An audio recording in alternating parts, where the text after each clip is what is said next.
Hey everyone, it's Stellar Nan.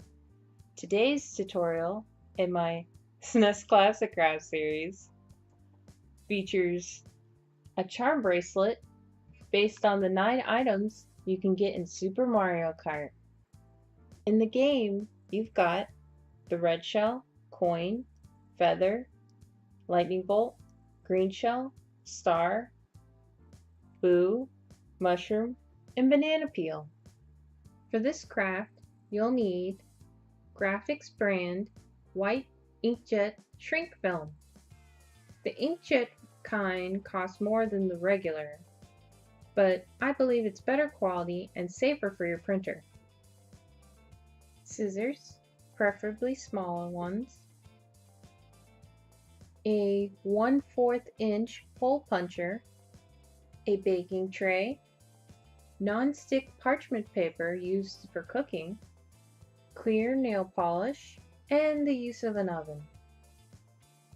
For the bracelet portion of this craft, you'll need nylon coated stainless steel beading wire that's 0.18 of an inch thick in gold.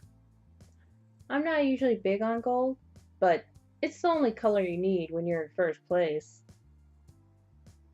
Beads, 2 pairs of jewelry pliers, matching jump rings with your choice for the size, wire cutters, bead stoppers,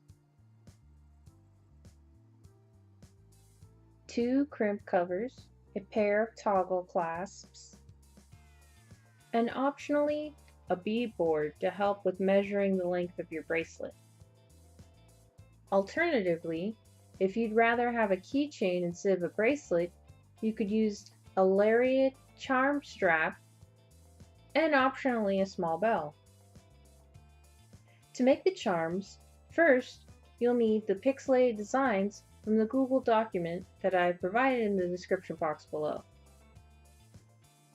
2 important things to note about the images in the document are the size and color. The images are about 2 inches in size, but don't worry about them being too big. This is because after going through the oven, the shrink film pieces will shrink to about 50 to 60% of their original size. Secondly, the color in the document may look a little washed out, but this is also because after going through the oven, the color will darken significantly, which is why I preemptively lightened up the opacity by 50% beforehand. Print them out onto your graphics white inkjet shrink film. With scissors and a 1/4 of an inch hole puncher, carefully cut out your designs, adding a hole at the top and leaving a thin border around each piece. These holes are needed for adding the pieces to the charm bracelet later on. It's very important to punch a hole before you put your charms into the oven. This is because after they've gone through the oven, after shrinking, the plastic gets thicker and harder to hole punch or cut. Now it's time to bake. Measure and cut a piece of cooking parchment paper to size.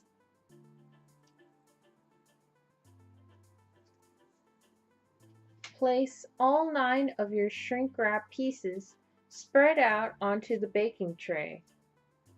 Preheat and cook your pieces according to the directions on the package.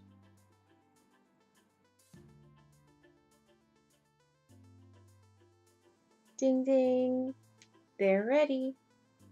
Wow! They're so cute though! Look how tiny they are! Next, we need to seal these charms so you can be ready to go for the gold. Paint your charms with clear nail polish and wait for them to dry. Add more coats as needed. Before jumping into the bracelet tutorial portion, here's a super simple keychain tutorial for those who aren't interested in bracelets or beads. Take a lariat charm strap and thread your charm through the strap's keyring. Add a small bell if you want to. Ta-da! A cute little charm you can add to your 3DS, bag, or keys. Now on to the bracelet. If you choose to use a beadboard, the grooves can be helpful in keeping your beads from rolling everywhere, helpful in sorting and organizing them, and also helpful in measuring the bracelet's length. I like to start by cutting the beading wire into a segment that's much larger than my wrist, because for me, doing this makes the wire much easier to manage compared to it still being attached to the spool. The wire will be trimmed down to size later on anyway. My own initial wire segment was 10 inches.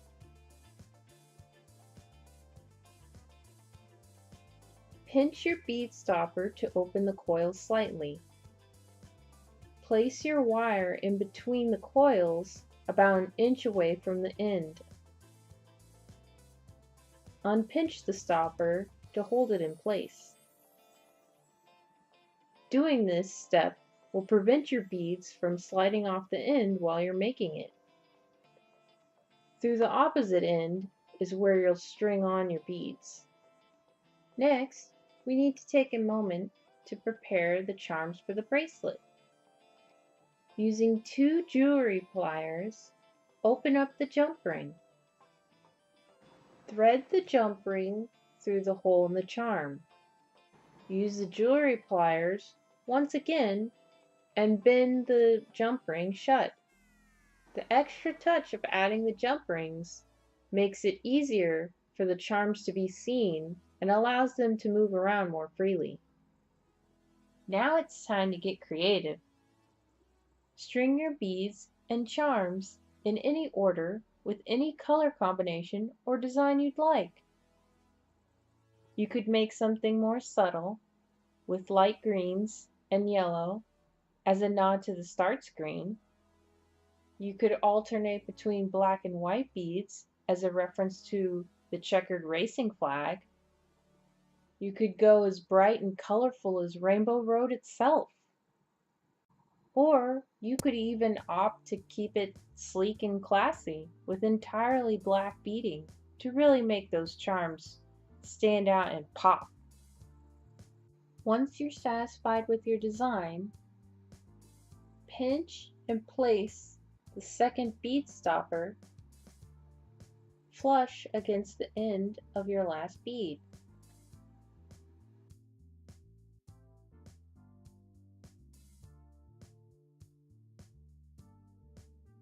After making sure that both bead stoppers are secure, wrap the bracelet around your wrist as a means to guess and check on whether or not it's too long or too short. It's important to leave a small gap for the toggle clasps. Add and remove beads as needed. Everyone's wrist sizes are different, but for me, personally, my bracelets tend to generally measure to be 6.5 inches in length. Once you are satisfied with the design and length of your bracelet, it's time to close it up with a couple of toggle clasps. From where your bead stoppers are, measure the extra wire, and if it exceeds 2 inches, trim the excess. Starting with one end, carefully remove one of your bead stoppers. Thread the wire through the crimp cover.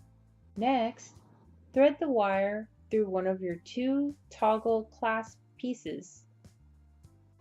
Lastly, thread the wire a second time through the crimp cover.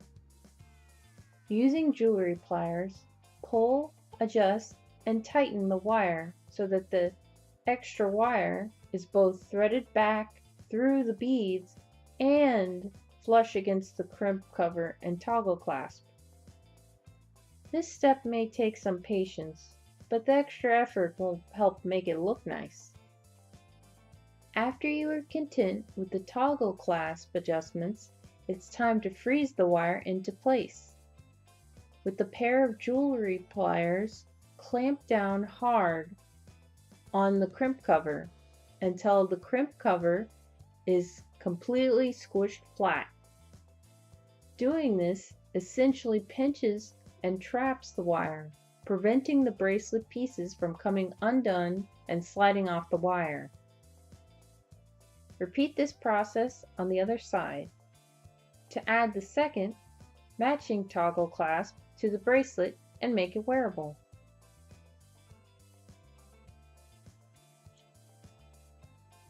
Mamma mia!